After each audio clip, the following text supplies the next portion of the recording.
señor subsecretario Julián Alfonso Olivas Ugalde, diputada presidenta, diputado presidente, compañeras y compañeros, muy buenas tardes. He tenido la oportunidad de dar seguimiento a la trayectoria del licenciado Enrique Peña Nieto desde que fuera gobernador del Estado de México.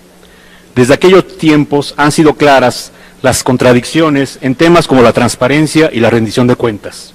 Como gobernador, por ejemplo, llegó a objetar la incipiente ley en la materia porque establecía un procedimiento electrónico para que el usuario accediera a la información.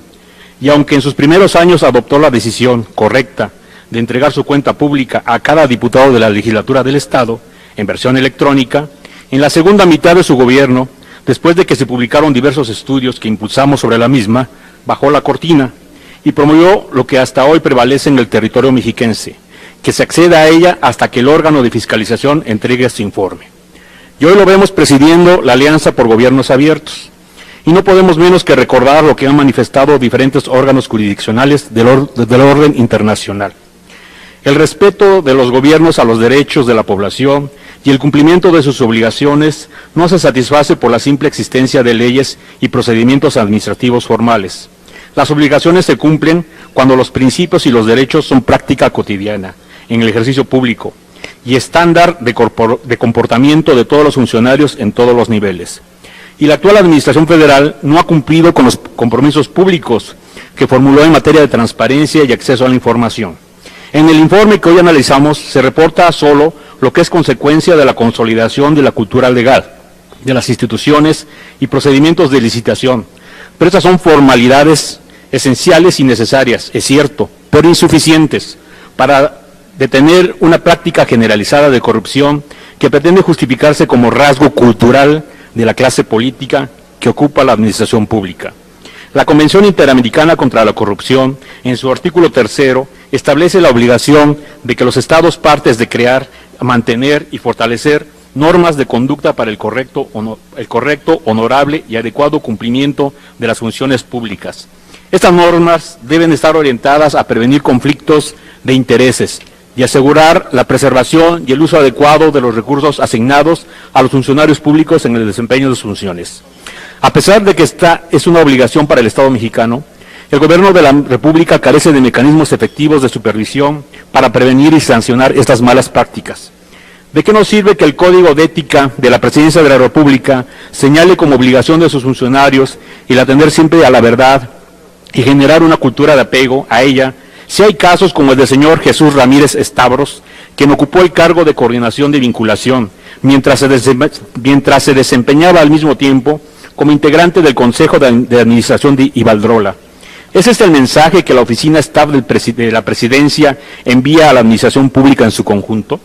La filosofía de la Administración Federal consiste en la disponibilidad privilegiada de información estratégica del país en beneficio de algunos agentes del mercado extranjero.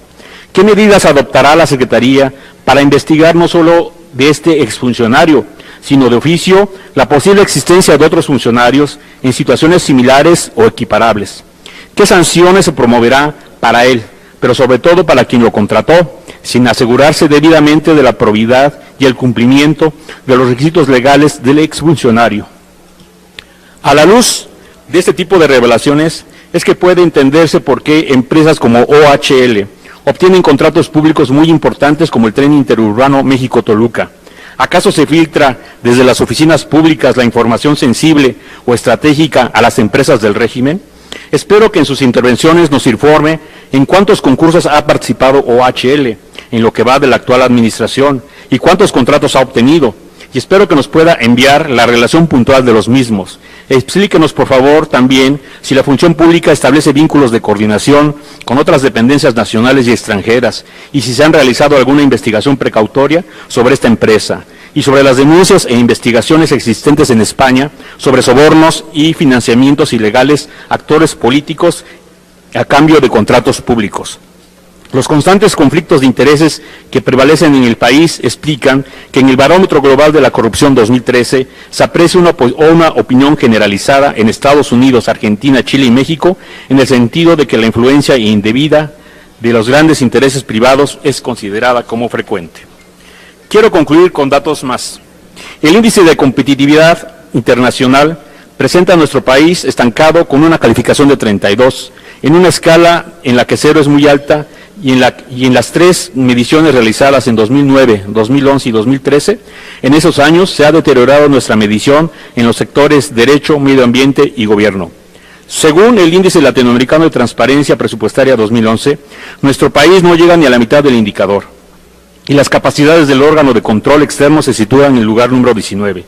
El control sobre funciones federales es peor aún, con un resultado de 24 y la evaluación de la Contraloría Interna de 14. No será la transparencia, tampoco la política de anticorrupción, el rasgo de este gobierno, a menos que las nuevas responsabilidades internacionalmente asumidas obliguen a un verdadero cambio de paradigma, diría cultural el presidente de México. Hagamos conciencia de algo, no bastan los concursos públicos, nuestro andamiaje jurídico y el sistema electrónico, que aún pueden mejorarse más. De nada sirve si aún se pactan y arreglan los contratos en otros terrenos, si los participantes no se sujetan a estrictas reglas anticorrupción y que sancionen con dureza el soborno de los agentes públicos y los conflictos de intereses.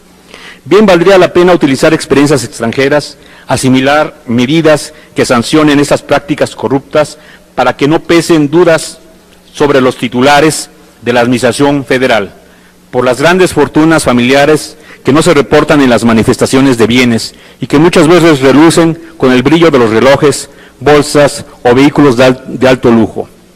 Sin transparencia verdadera, sin buenas prácticas en el ejercicio de los recursos públicos, la corrupción seguirá impidiendo el adecuado control institucional de la población sobre sus gobernantes. El desarrollo y la competitividad del país seguirán lejos de nuestras coordenadas. Si los funcionarios públicos no estamos sujetos verdaderamente al imperio de la ley, luchas como las que vivimos frente a la delincuencia seguirán perdidas, porque lo que prevalece no es la justicia, sino un Estado defectuoso, la impunidad. Y detrás de cada escándalo de corrupción se frotan las manos aquellos delincuentes que esperan que la justicia se administre no bajo los preceptos del derecho, sino del poder político y económico. Muchas gracias.